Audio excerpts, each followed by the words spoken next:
दोस्तों, आपके अपने YouTube चैनल ज्ञान मस्ती एजुकेशन में आपका स्वागत है। दोस्तों, ये साइकोलॉजी का तीसरा मॉडल पेपर है और इसमें मोटिवेशन या अभिप्रेरणा से जितने महत्वपूर्ण क्वेश्चन बनते हैं मैंने उनको सम्मिलित किया है। दोस्तों, जो विद्यार्थी CTET, REET, UPTET, MPTET, HTET यानी जितनी तमाम शिक्षक संबंधी भर्ती की तैयारी कर रहे हैं उन विद्यार्थियों के लिए ये वीडियो बहुत ही खास है और वो सभी विद्यार्थी इस वीडियो को ज़रूर देखें और जितने भी इस वीडियो में क्वेश्चन को सम्मिलित किया है सभी क्वेश्चनों को सॉल्व करें और सॉल्व करने के बाद आप बताएं कमेंट करके कि आपका कितना स्कोर रहा। तो आज का हमारा पहला क्वेश्चन, निम्नलिखित में से कौन सा अभिप्रेरक का उदाहरण है। अभिप्रेरक का उदाहरण पूछा है यहाँ पर। दांत का दर्द नहीं है, उच्च कोटि का गायक बनने की इच्छा, दोपहर के भोजन के बाद सोने की आदत, काल करे सो आज कर और आज करे सो अब यह आदत। तो दोस्तों, इसमें जो उच्च कोटि यहाँ पूछा है अभिप्रेरक का उदाहरण यानी जो प्रेरणा दे रहा है तो वो क्या है, उच्च कोटि का गायक बनने की जो इच्छा है वो अभिप्रेरणा का कार्य कर रही है, इसलिए ये अभिप्रेरक का उदाहरण है। आंसर हमारा सही है ब। अगला क्वेश्चन, मांग की पदानुक्रमिक संरचना में जैव की आवश्यकता के बाद क्या जन्म लेगी। ऑप्शन यहाँ दिए हुए हैं। सामाजिक आवश्यकता, सुरक्षा की आवश्यकता, सम्मान की आवश्यकता, आत्मानुभूति। पूछा है मांग की पदानुक्रम संरचना में जैव की आवश्यकता के बाद क्या जन्म लेगी। जैव की आवश्यकता के बाद क्या जन्म लेगी, तो सबसे पहले क्या लेगी, अपनी सुरक्षा। सुरक्षा के बाद आदमी क्या करेगा, समाज में क्या लेगा, अपना सम्मान बनाएगा, तब जाकर आत्मानुभूति कर दे। तो इसका राइट आंसर है ब, सुरक्षा की आवश्यकता होगी। सब यानी मांग की पदानुक्रम संरचना में जो जैव की आवश्यकता पूर्ण हो जाती है तो आदमी को क्या चाहिए, सुरक्षा चाहिए। तो हमारा राइट आंसर कौन सा होगा, ब। अगला क्वेश्चन, निम्न में से कौन सा द्वितीयक अभिप्रेरक है। द्वितीयक पूछा है यहाँ पर, प्राथमिक नहीं। उपलब्धि, प्यास, भूख, काम। तो देखो, भूख और काम और प्यास ये सब कैसे हैं, जैव की है। कैसे हैं, जैव की हैं। कैसे हैं, जैव की हैं। और लेकिन उपलब्धि जो है इनको प्राप्त किया जाता है, इसलिए द्वितीय का प्रयोग कहा जाता है। तो हमारा राइट आंसर होगा अ, उपलब्धि। सही आंसर है हमारा अ। अगला क्वेश्चन है, निम्न में से कौन सा जन्मजात प्रेरक है। जन्मजात पूछा हुआ है यहाँ पर। देखो, भूख, प्यास, दर्द, लेकिन दर्द जो तो है ये जन्मजात नहीं है, भूख है, प्यास है। इसमें देखते हैं ब में, भूख, उत्सुकता, सृजनात्मकता। भूख तो है लेकिन उत्सुकता और सृजनात्मकता जो है वो जन्मजात नहीं है, ये अर्जित हैं। भूख, प्यास, काम ये तीनों के तीनों हैं जन्म जाते हैं, जिनको जैविकीय प्रेरक भी कहते हैं। लेकिन मैं इसमें दिए उत्सुकता, ये जैविकीय नहीं है यानी अर्जित है। तो हमारा राइट आंसर होगा स, भूख, प्यास, काम। राइट आंसर हमारा कौन सा है, स। अगला क्वेश्चन, निम्नलिखित में से कौन सा जन्मजात प्रेरक नहीं है। निम्नलिखित में से कौन सा जन्मजात प्रेरक नहीं है। यहाँ जन्मजात पूछा, नींद है, जन्म से ही मिलती है हमें, भूख भी, प्यास भी। तो आदत है, आदत हमें बनानी पड़ती है, अर्जित करनी पड़ती है। हमारा राइट आंसर होगा द, आदत है, क्योंकि ये जन्मजात प्रेरक नहीं है, इसे अर्जित कहते हैं। तो राइट आंसर हमारा द। अगला क्वेश्चन है, मैस्लो ने कितनी मूल आवश्यकताएं बताई हैं। मैस्लो ने कितनी बताई हैं, तो ये तो बताई 5। कितनी बताई दोस्तों, 5। राइट आंसर हमारा कौन सा होगा, स। अगला क्वेश्चन, आंतरिक अभिप्रेरणा का उदाहरण है। कौन सी अभिप्रेरणा का? आंतरिक, पारितोषिक नहीं है क्योंकि ये तो बाहर ही है। पुरस्कार साक्षात में दिया जाता है, दंड ये भी दिया जाता है, सम्मान प्रदान करना ये भी बाहरी है, बाह्य है। लेकिन प्रवृत्ति अपने आप में रुचिकर हो, कोई भी प्रवृत्ति जो है वो अपने आप में कैसी हो? रुचिकर, अंदर से ही हमारा हृदय कहने लगे कि ये काम हम कर सकते हैं, तो वही क्या कहलाएगी? आंतरिक अभिप्रेरणा कहलाएगी। लेकिन बाहरी पुरस्कार दिया, बाहर की तरफ से दंड दिया, सम्मान प्रदान किया गया, ये सब आंतरिक नहीं है, ये बाह्य अभिप्रेरणा है या बाहरी मोटिवेशन है। इसलिए हमारा राइट आंसर होगा स, प्रवृत्ति अपने आप में रुचिकर हो। राइट आंसर स। अगला क्वेश्चन, प्राणी की वह जैविक अवस्था जो किसी कमी या अधिकता के कारण उत्पन्न होती है। ऑप्शन है, प्राणी की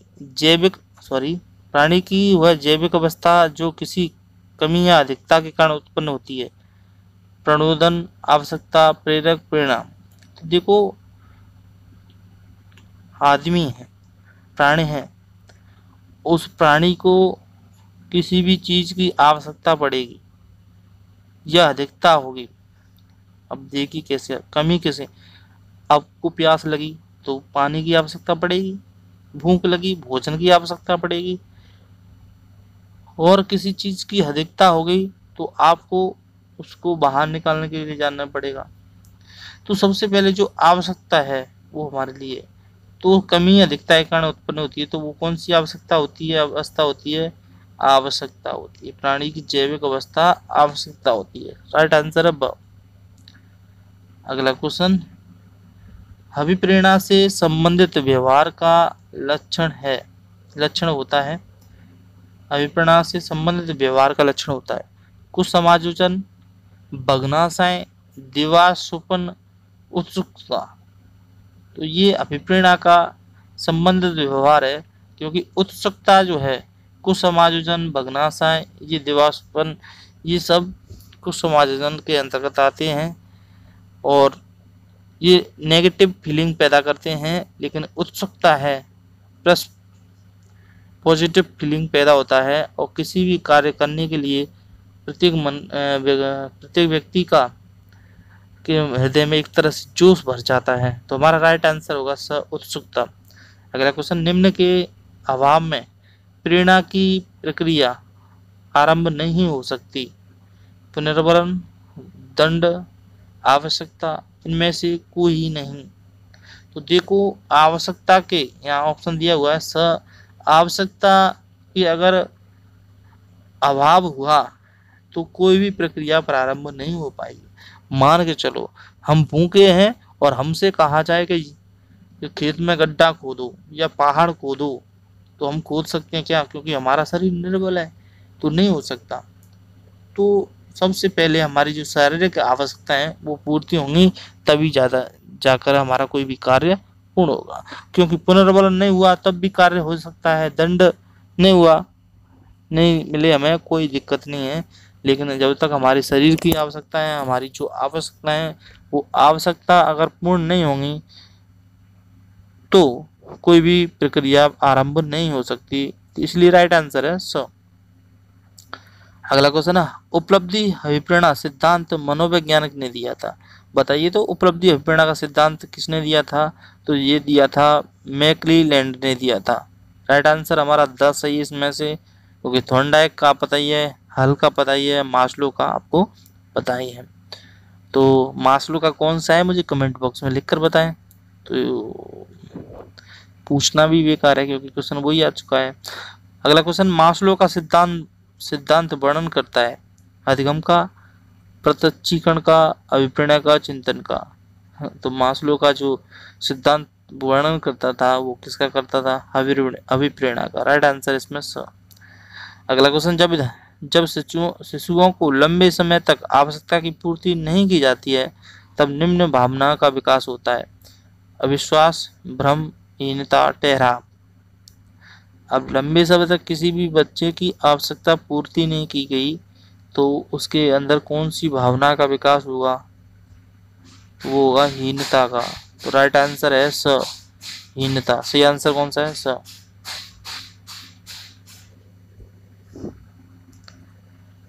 अगला क्वेश्चन है, प्रेरणा शब्द का मनोवैज्ञानिक अर्थ है सजीव प्रयास, प्रतिक्रिया, आंतरिक उत्तेजना, इनमें से कोई नहीं। तो प्रेरणा शब्द का जो मनोवैज्ञानिक अर्थ है वो है स, आंतरिक उत्तेजना। राइट आंसर है स।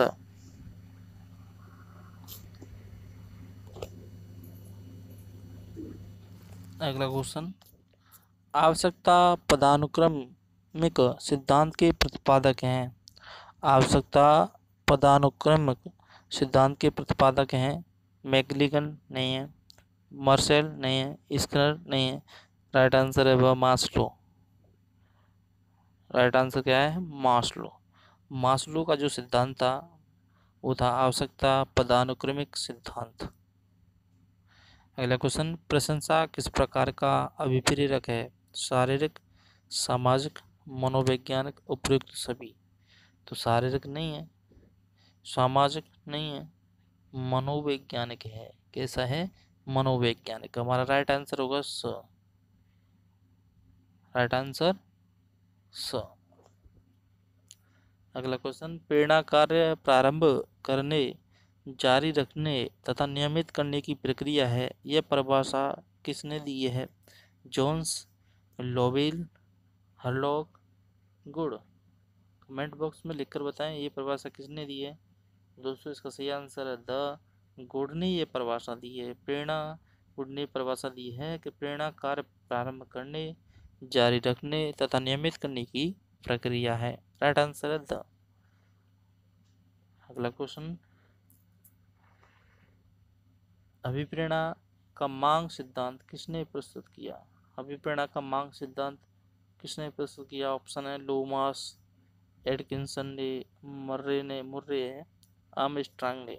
तो इसका सही आंसर है अभिप्रेरणा जिसने किया था मुर्रे ने अभिप्रेरणा का मार्ग सिद्धांत। सही आंसर है स। अगला क्वेश्चन है, जिज्ञासा कौन सा अभिप्रेरक है? जैविकीय, सामाजिक, अर्जित, मनोवैज्ञानिक। तो इसका राइट आंसर है द। जिज्ञासा जो है वो मनोवैज्ञानिक है। राइट आंसर है द। अगला क्वेश्चन है, प्रेरणा सीखने के लिए श्रेष्ठ मार्ग है किसने कहा? Skinner, Good, Bernard, Thomson. तो ये परिभाषा दी थी स्किनर ने कि प्रेरणा सीखने के लिए श्रेष्ठ मार्ग है या राजमार्ग है। सही आंसर है अ।